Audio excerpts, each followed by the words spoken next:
Hello दोस्तों, आज हम आपको बताएंगे कि फैक्ट्री में कोका कोला कैसे बनती है। दुनिया में ऐसी और कोई प्रोडक्ट नहीं है जो इतने ज्यादा लोगों तक पहुंचती हो। आप ये जानकर हैरान हो जाएंगे कि लोग एक दिन में 1 अरब 60 करोड़ बार कोका कोला की कोई भी प्रोडक्ट खरीद कर उसे पी जाते हैं। लेकिन दोस्तों, क्या आप जानते हैं कि इस अमल की शुरुआत कहाँ से होती है? ये होती है एक खास सीक्रेट फॉर्मूला रेसिपी से। कोक इस सीक्रेट फॉर्मूले को दुनिया भर में कायम बॉटलिंग फैक्ट्री में भेजता है। कोका कोला की पूरी दुनिया में 900 फैक्ट्रियां हैं, जिनमें पाकिस्तान में 11 काम कर रही हैं।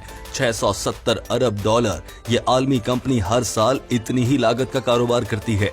पाकिस्तान में इसका कारोबार 3 अरब डॉलर का होता है। इस कारोबार में कोका कोला ही सबसे बड़ी कंपनी है, जिसकी मौजूदगी पूरी दुनिया में है। कोका कोला की पूरी दुनिया में रोजाना 80 करोड़ बोतलें पी जाती हैं। पाकिस्तान और भारत में तकरीबन हर शख्स एक साल में 12 से लेकर 38 बोतलें कोक की पी जाता है। कोक बनाने का फॉर्मूला बहुत ही अहम है। दुनिया में जितनी भी कोक की फैक्ट्रियां हैं, उन्हें सेल्स शिपिंग के जरिए यही फॉर्मूला भेजा जाता है। मगर कोक कंपनी ये कभी नहीं बताती कि ये फॉर्मूला कहां है, कैसे बनाया जाता है और किस मिकदार में कौन से अज्जा शामिल किए जाते हैं। दरअसल ये एक ऐसा राज है जो दुनिया में सबसे ज्यादा पोशीदा है। आइए दोस्तों, आपको बताते हैं कि कोका कोला फैक्ट्री में बोतलें कैसे बनती हैं। सबसे पहले पानी और शुगर को 19,000 लीटर की गुंजाइश वाले टैंक में पंप किया जाता है, ताकि एक ऐसा सिरप बनाया जा सके जो 50% से ज्यादा मीठा हो।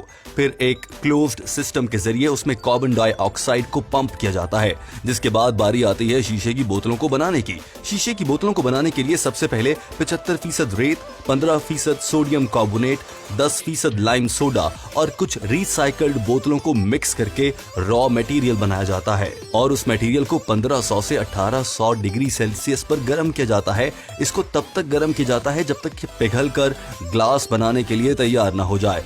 जैसे ही मिक्सचर तैयार होता है, वैसे ही एक ऑटोमेटिक मशीन की मदद से सांचों में गिरता चला जाता है, जहां पिघले हुए मटेरियल को बोतल की आउटलाइन शेप दी जाती है, जैसा कि आप अपनी स्क्रीन पर भी देख रहे हैं। जिसके बाद इन गर्म बोतलों को एक मशीन की मदद से ठंडा कर लिया जाता है और एक मशीन पर इन बोतलों के मुंह को रगड़कर स्मूथ यानी हमवार किया जाता है।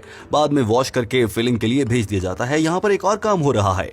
एक मशीन में पहले से यूज की गई बोतलों को दोबारा फिल करने के लिए लाया जाता है, जहां ये मशीन इन बोतलों को अच्छी तरह से साफ कर देती है, यहां तक कि बोतल के अंदर मौजूद सिगरेट्स की राख और बहुत सी दूसरी चीजों को भी निकाल बाहर फेंकती है। हर बोतल इस मशीन के अंदर 18 मिनट तक रहती है और ये वॉशर हर घंटे में 62,000 बोतलों को धोकर साफ कर देता है।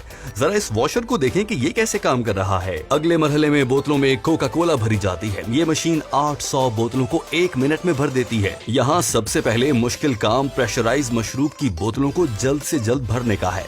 अब हम इस मरहले को स्लो मोशन में देखते हैं। यहाँ 250 मिलीलीटर वाली बोतल को भरा जा रहा है। बाज़ औक़ात शीशे की बोतल फिलिंग के दौरान फट जाती है। कोका कोला की बोतल बहुत ठंडी होती है। फिलर की रफ्तार इतनी तेज होती है तो लगता है जैसे ये कोक बोतल से बाहर आ जाएगी और इस प्रेशर को दबा कर रखने का काम करती हैं खुसूसी कैप्स। दोस्तों, फैक्ट्री में मौजूद कन्वेयर सिस्टम की लंबाई 3 किलोमीटर से भी ज्यादा होती है। आखिर इतनी लंबी कन्वेयर की जरूरत क्यों पड़ती है? ताकि अगर कुछ स्टेशन की रफ्तार कम हो जाए या फिर वो खराब हो जाए तो बफर बनाया जा सके। कन्वेयर सिस्टम कुछ हिस्से पैकिंग के दौरान होल्डिंग एरिया बन जाते हैं। जब पैकअप का मसला हल हो जाता है तो होल्डिंग एरिया को रिलीज कर दिया जाता है और बोतलें फिर से अपना सफर शुरू कर देती हैं। बैकअप की वजह से जिस एरिया पर असर पड़ सकता है वो है लेबलर मशीन। आज सब कुछ ठीक चल रहा है, फिर एक कन्वेयर की मदद से इन बोतलों को पैकिंग के लिए भेज दिया जाता है और अब ये फैक्ट्री सबसे अजीब सफर को आगे बढ़ाती है। ये है स्पाइरल कन्वीनर। स्पाइरल बोतलों को 5.5 मीटर की ऊंचाई तक ले जाता है। एरियल कन्वीनर की वजह से फैक्ट्री में जगह की बचत हो जाती है। जब पायलट 7वीं लेयर तक पहुंच जाता है तब इसको पैक कर दिया जाता है। पैकिंग के बाद इन बोतलों को हम और आप तक पहुंचाया जाता है और कभी कभार हम इसी ठंडी बोतल को पीते हुए यूट्यूब, सोशल मीडिया, फेसबुक इस्तेमाल करते हैं और जिंदगी का मजा लेते हैं। हो सकता है कि आप भी अभी यही काम कर रहे हो। वीडियो देखने का बहुत शुक्रिया। बताइए आपको ये मालूमात कैसी लगी।